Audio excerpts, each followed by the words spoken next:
Hello crazy football lovers, আশা করি সবাই বেশ ভালো আছো। লুকাস বেরালদোকে তো সবাই চিনো, দুর্দান্ত একটা প্লেয়ার এবং পিএসজি তে গতকালকে ম্যাচে ফার্স্ট 11 থেকেই সে কিন্তু দুর্দান্ত খেলছে।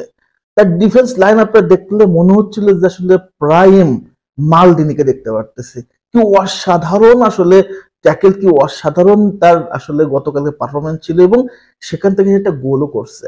লুকাস বেরালদো ব্রাজিলের কিন্তু ভবিষ্যৎ অ্যাসেট, কারণ তার বয়সটাও খুবই ভালো, 22-23 মেবি। সো এই মুহূর্তে যদি ব্রাজিলে তাকে বারবার সুযোগ দেওয়া হয়, আমার মনে হয় যে ব্রাজিলের নেক্সট জেনারেশনের একটা অন্যতম সেরা ডিফেন্স হতে যাচ্ছে এই লুকাস বেরালদো। লুকাস বেরালদোকে আমাদের কোচ দরিফার জন্য সুযোগ দিছিল স্পেন এবং আপনার হচ্ছে ইংল্যান্ডের ম্যাচে, কিন্তু পরবর্তীতে তাকে আর ডাকে নাই। তো আমার মনে হয় এই জায়গাটা কোচ দরিফার জন্য স্কিপ করে যাচ্ছে।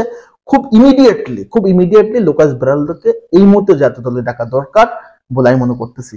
গতকাল